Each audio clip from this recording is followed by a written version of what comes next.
Olá, seja muito bem-vindo no nosso Pecuária em Alta, último do ano de 2021, com a nossa equipe reunida trazendo para você informações, a retrospectiva 2021, sobre o que aconteceu de bom, quais são as expectativas para o próximo ano de 2022.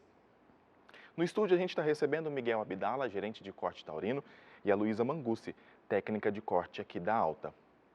Sejam muito bem-vindos no nosso último Pecuária e, claro, a gente já começa com a pergunta: o que 2021 reservou para a pecuária? O que aconteceu de novo? Quais foram as mudanças que aconteceu nesse ano? Olá, David. Olá a todos que estão nos assistindo. A presença da Luísa aqui também. Realmente foi um ano de muitas alegrias para nós no agronegócio de modo geral, mas especificamente do nosso negócio, né, da pecuária. E os números da pecuária são impressionantes esse ano, nos surpreendeu, seguimos evoluindo, já vínhamos de uma crescente, né, comparando 2020 com 2021, e esse ano foi simplesmente extraordinário, com excelentes expectativas, né, Luísa? É isso mesmo, Miguel. Olá a todos que nos assistem. É uma honra estar aqui com vocês no nosso último Pecuária em Alta do ano. Fechando esse ano, né, Miguel, com chave de ouro. Realmente foi um ano espetacular para nós. Tivemos alguns desafios aí no meio do caminho, né, com relação aos nossos compradores externos, algumas oscilações no preço da arroba, mas que mostrou a nossa força para o mercado, né? Que ali mesmo em meio àquele turbilhão de baixa da arroba após a questão da vaca louca, a gente teve uma crescente no nosso mercado interno. Então mostrou que o nosso mercado ele é realmente muito forte, né? E o mundo, ele está enxergando isso, né? A gente teve oscilações, como você bem disse, mas a retomada, no meu ponto de vista, acho que nunca foi, assim, eu posso estar enganado, mas acho que nunca foi tão surpreendente. A gente vir de uma baixa e, de repente, seguir numa crescente de forma tão rápida, num curto espaço de de tempo. uma arroba de 270 passar para uma de Passar de 300, quase 350 reais. Exatamente. Então, realmente... Assim, o dólar é um grande desafio para nós, né? Por outro lado, a gente passa a ser mais atrativo para outros países comprarem. E essa vinda dessa compra mostra o tanto que o nosso produto está se posicionando muito forte a nível mundial, né? Como a gente está fazendo uma pecuária de excelência, a gente tem que seguir melhorando, obviamente, mas a pecuária de excelência, fornecendo produto de qualidade, em volume, né, em quantidade e com muita qualidade, passa a fazer o Brasil como um grande player desse mercado, não só do mercado commodity, né, que compra o grande volume pelo melhor preço, mas também de outros mercados que a gente não conseguia, né, acessar em outros tempos. Esse ano acessamos. Então, eu acho que para a pecuária as notícias são excelentes, a retrospectiva é excelente, né? Então, é o começo do nosso programa, acho que é esse, né? É com boas notícias dessa retrospectiva. E o Brasil também fez ótimos negócios, tirando a questão da vaca louca, o Brasil fez grandes negócios de exportação, né, Miguel e Luísa? Com certeza, o David, a gente teve aí recordes, né, Miguel, de exportação, a gente também teve um ótimo consumo interno. Como a gente já mencionou, a gente está aí num mercado extremamente aquecido, né, que é a pecuária, que é o mercado interno, que é o mercado externo, e eu acho que 2022 promete ser um ano espetacular novamente, né, Miguel? E a gente teve a pandemia, né, que também foi um grande desafio mais uma vez esse ano para nós. Ela segurou um pouco algumas exportações, por exemplo, do gado em pé, né? A exportação de bezerro mesmo, que a gente estava exportando bastante bezerro, mais que tudo para a Turquia, enfim, outros países também, mas essa exportação, ela acelerava muito o preço do bezerro. Mas só para você ter uma ideia, de 2020 para 2021, a média do ano, né, a gente teve uma valorização do bezerro de 43%. Ou seja, a gente teve uma valorização de 43%. Somente esse ano, de janeiro a dezembro, a data de hoje, a gente está tendo uma valorização do bezerro de 12%. Ou seja, a gente está tendo 12% sobre uma valorização altíssima que a gente teve comparando 2020 com 2021. Então, assim, isso mostra a gente terminar, né, decolando ainda, é fantástico, porque Isso mostra que a perspectiva, como o David perguntou para nós, né, não só a retrospectiva, mas também quais são as expectativas para 2022, isso mostra que a gente segue ainda podendo investir, segue ainda otimista nesse mercado, porque a gente não termina oscilando para baixo, pelo contrário, a gente está fazendo a curva para cima, né, Luiz? E, Miguel, isso lembra muito o que a gente teve lá em 2015. Você lembra quando o pessoal teve aquela questão da carne fraca, 2015 ou 2016, não me lembro muito bem o ano, que teve a questão da carne fraca, todo mundo desanimou da pecuária, o pessoal parou de inseminar, o pessoal não queria saber de gado, né, porque realmente teve uma baixa muito grande, só que dali 2 anos vieram justamente os navios, né, buscar os bezerros em pé. E quem produziu o bezerro quem inseminou, né, ou entorou a vacada naquele ano, nadou de braçada nesse mercado do navio, né? Então é sempre importante ressaltar que a gente nunca deve parar, né? A gente vê aí desde 2015, 2016 a cria ela vem numa crescente muito forte. Sim. E justamente para quem não para, para quem se planeja. Então, o planejamento é algo extremamente importante e tem que estar sempre no campo de visão, né, do pecuarista que vê o seu negócio e que quer tornar o seu negócio mais lucrativo ainda. A gente já tem uma sinalização, né, do Egito para buscar praticamente 20 mil bezerros Sim. no próximo ano e 20 mil bezerros pretos, né, que eles desejam. Então aí também talvez já uma sinalização para quem está inseminando ou para quem inseminou no ano passado que vai vender esse bezerro no ano que vem para os egípcios, essa situação, né, vamos falar assim, essa dica. E com certeza, se o Egito já está voltando às compras aqui de gado em pé, nos próximos anos vai se intensificar cada vez mais, né? Eu vejo muito positivo, assim, você vê pela inseminação, né? O volume de inseminação crescendo. Nós aí batemos mais um recorde, nos posicionamos pela liderança de mercado, né? Com a liderança de mercado ainda, seguimos como líder de mercado e eu tenho a agradecer ao nosso cliente que está nos assistindo, porque é por ele e para ele que nós fazemos todo esse trabalho. Eu vejo, Luiz, assim, dentro do que você falou, né? E aí eu vou tomar um pouquinho o papel do David aqui, David, você me desculpa, mas só para a gente ilustrar isso tudo que você falou, né?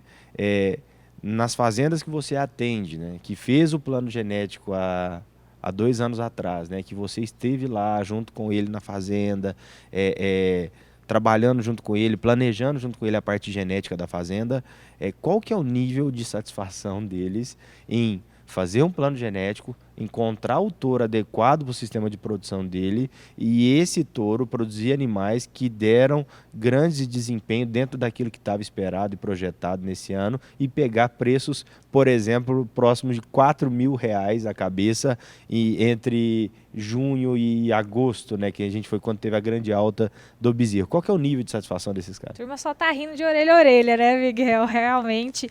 E é justamente isso que a gente está falando, né? A questão do planejamento, da importância do planejamento. Às vezes o pessoal não dá tanta importância para o planejamento genético, mas o impacto que eu falo assim, a genética, ela não é como a reprodução, como a nutrição, como a sanidade, que a gente consegue fazer um ajuste de imediato e já ver ali o resultado. A genética, ela é a longo prazo, então aí que intensifica ainda mais a importância de você fazer um planejamento. Uhum. Que se você não planeja hoje, você vai colher esse resultado daqui 2 anos. Exato. E aí você vai perder uma safra. Então, você vê o quanto isso pode ser impactante no negócio, né? Às vezes eu fico um pouco frustrada de não ter essa ação imediata, né, como os outros setores têm, mas intensifica ainda mais a importância do nosso papel, a importância de se fazer esse planejamento de fato para poder ter esse bezerro de qualidade, né? Perfeito. O bezerro mais valorizado, a arroba mais valorizado, o boi gordo também. Essa já é uma previsão de otimismo do mercado para 2022? David, só para você ter uma ideia, esse ano, de janeiro a dezembro, excluindo as oscilações que teve a arroba, a gente está tendo uma valorização de quase 10% do preço da arroba. Então, veja bem, a gente está terminando dezembro com uma valorização de quase 10%, próximo de 10% do valor da arroba. Outra coisa que sinaliza, no meu ponto de vista,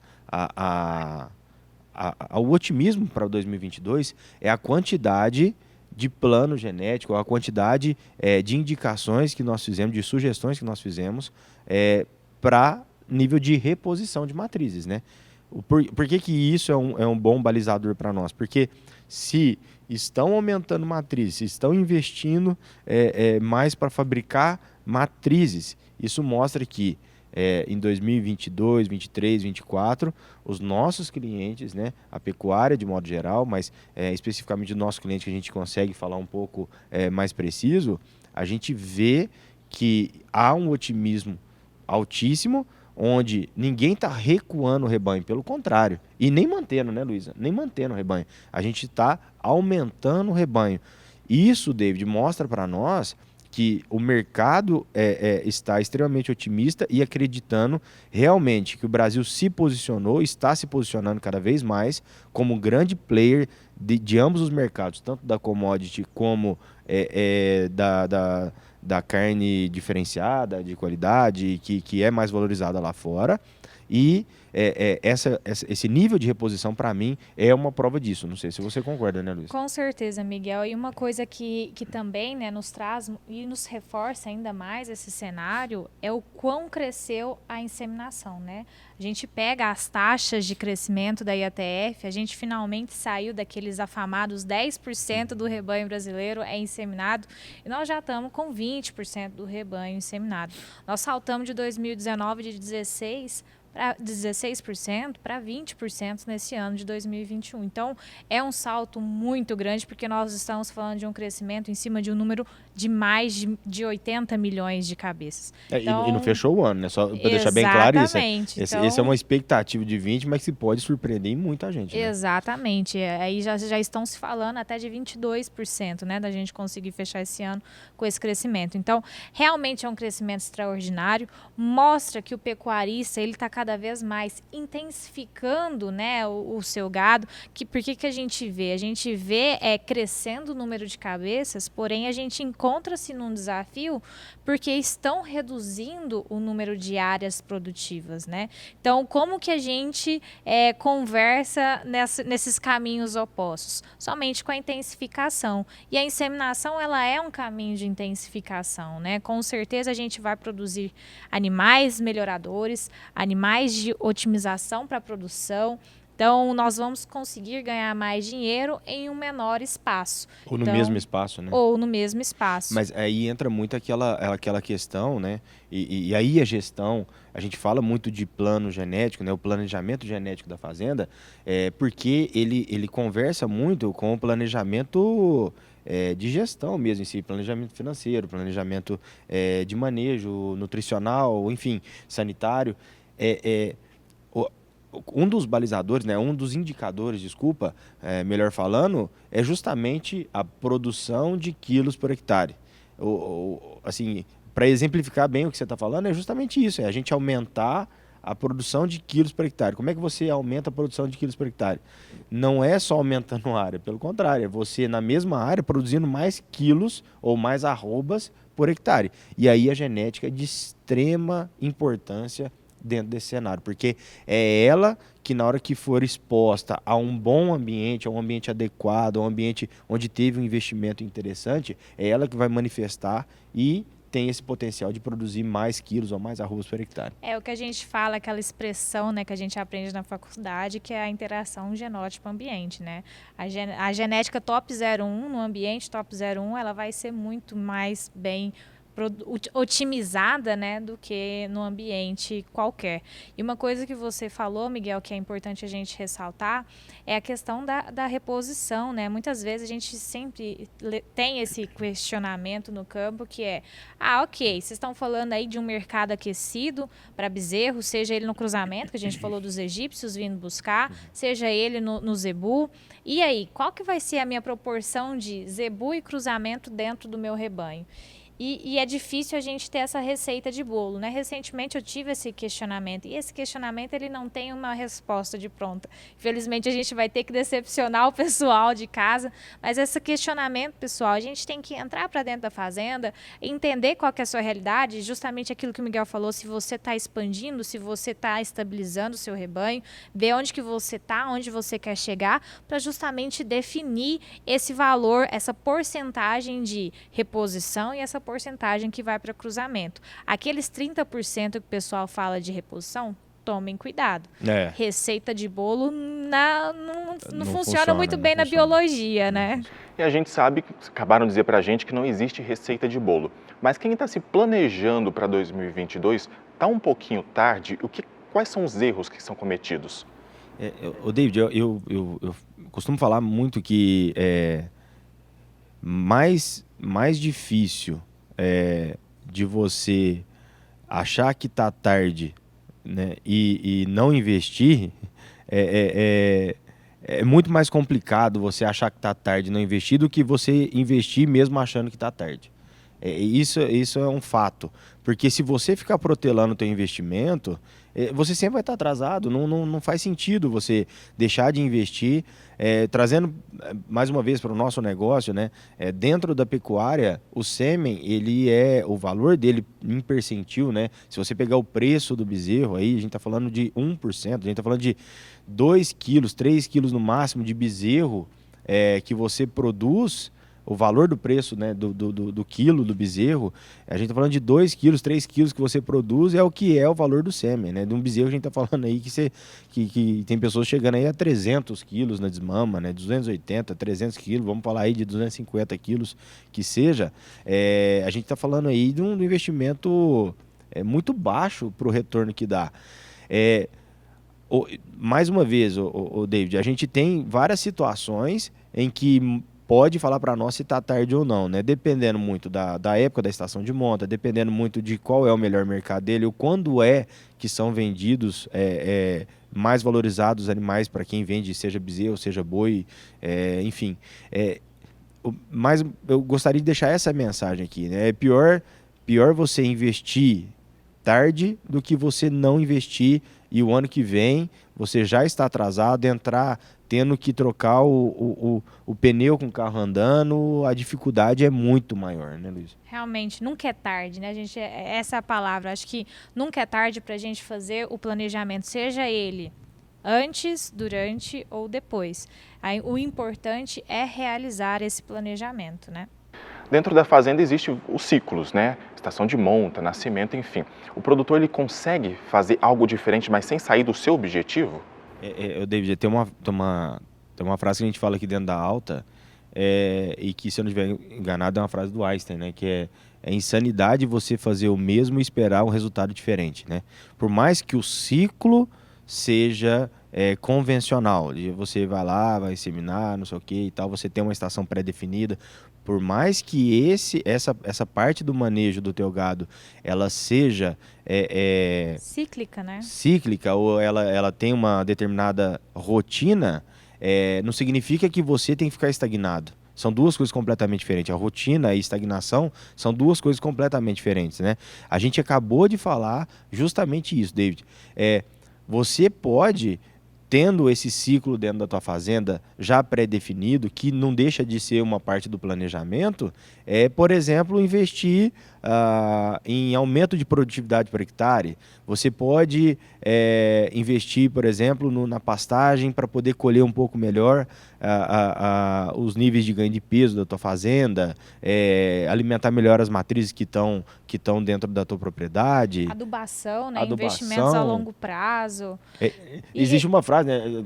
Muita gente fala, né, que fazenda chama fazenda justamente porque você sempre está fazendo alguma coisa, né? Você sempre tem que estar fazendo alguma coisa, investindo, planejando. É lógico assim, que a gente tem que olhar para dentro do bolso, ver qual que é o nível de orçamento que eu tenho, para também não atropelar as coisas, né? Não ficar sonhando. A gente tem que fazer planejamento financeiro, priorizar que é muito importante, né? A gente vê aqui vários clientes que a gente atende, né, Luiz? Assim, você pode falar até melhor do que eu sobre isso, né? Mas o nível de direcionamento de investimento que o pessoal faz, esse ano eu vou investir nisso, naquilo.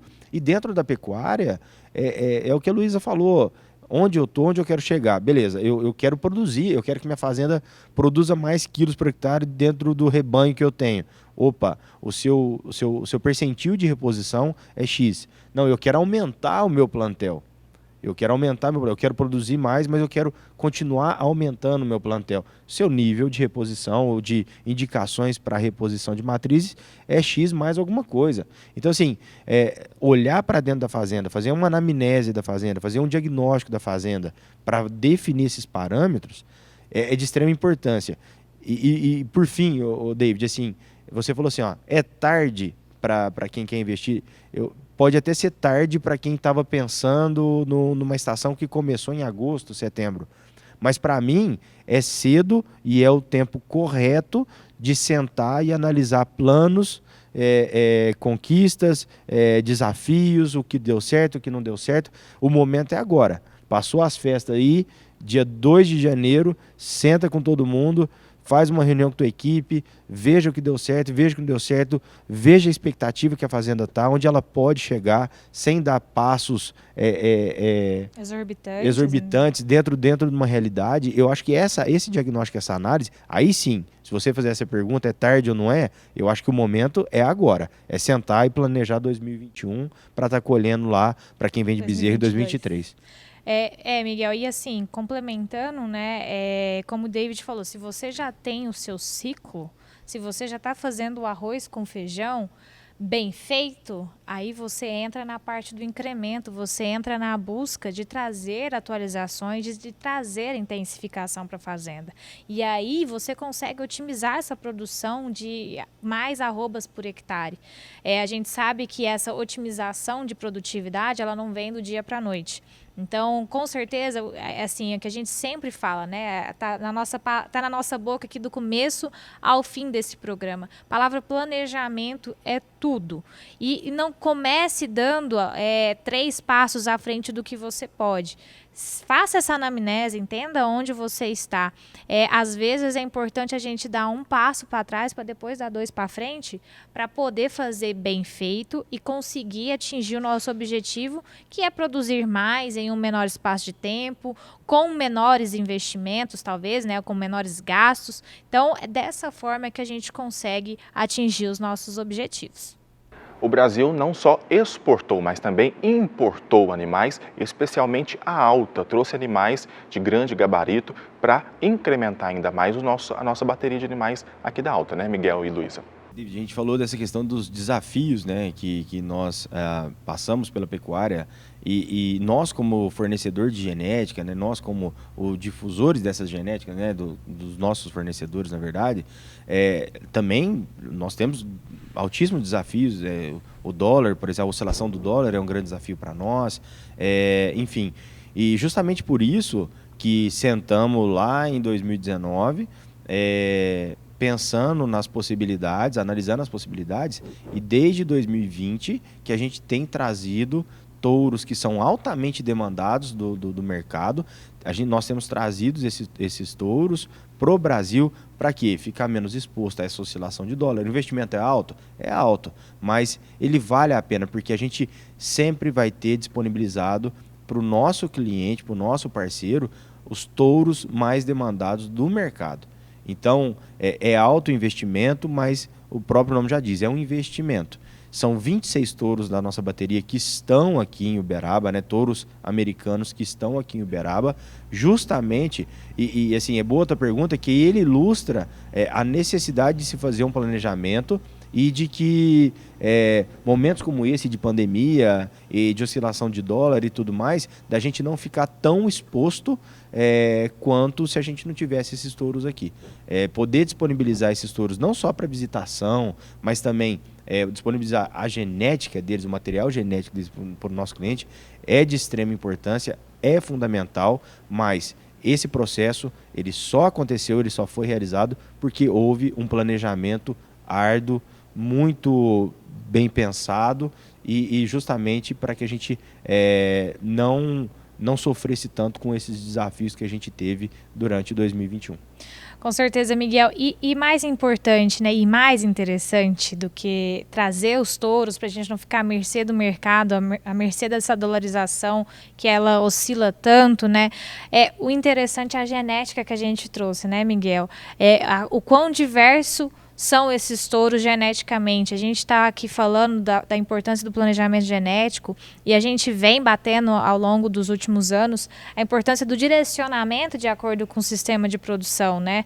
E todos esses 26 touros, a gente tem touros para os mais diversos tipos de sistema, para os mais diversos tipos de objetivo de seleção. Então, é só saber o que quer para a gente conseguir vir aqui conhecer os touros que vai utilizar dentro da fazenda, porque isso é muito bacana. A gente vê, eu vou usar esse touro lá na minha fazenda. E é que você tem essa possibilidade de conhecer o Angus americano que você vai trabalhar na sua estação aqui dentro da Alta, né, Miguel? É isso aí.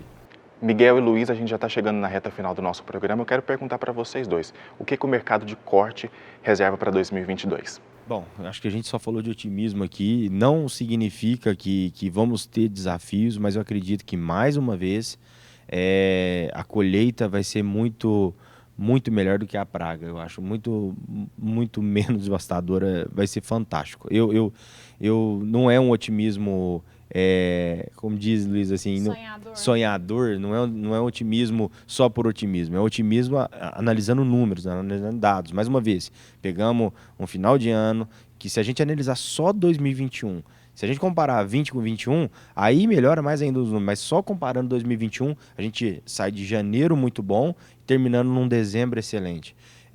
Aumento de investimento em reposição de matrizes, isso mostra o otimismo do mercado.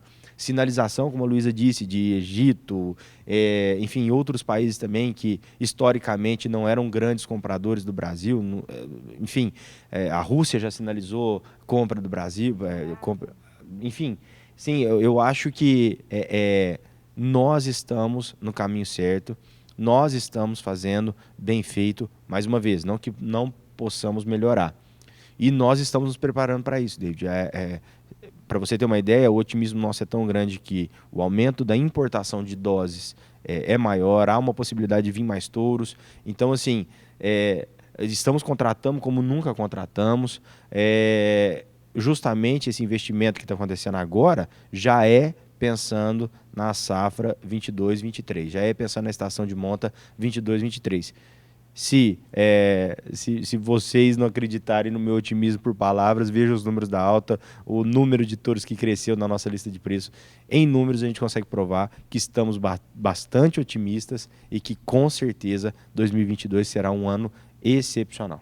É mais do que ver os números da Alta, né, Miguel? Veja os números do mercado, veja os números do agro, pessoal. Realmente aquela frase que teve lá no início da pandemia, né? O agro não para, ela nunca esteve tão forte quanto agora. Realmente o agro não para, a gente se fortifica a cada segundo que passa e 2022 está aí realmente a gente está bem otimista com tudo que a gente já viu, né? Com toda essa perspectiva, o 2022 tem tudo para explodir a nossa pecuária e a gente colher os melhores frutos possíveis, David. E é com esse otimismo que a gente encerra o nosso último Pecuária do ano. Que você tenha muita saúde, muita força e conte sempre com a Alta. Que 2022 a gente possa fazer bons negócios. A gente volta a se encontrar no ano que vem. Tchau!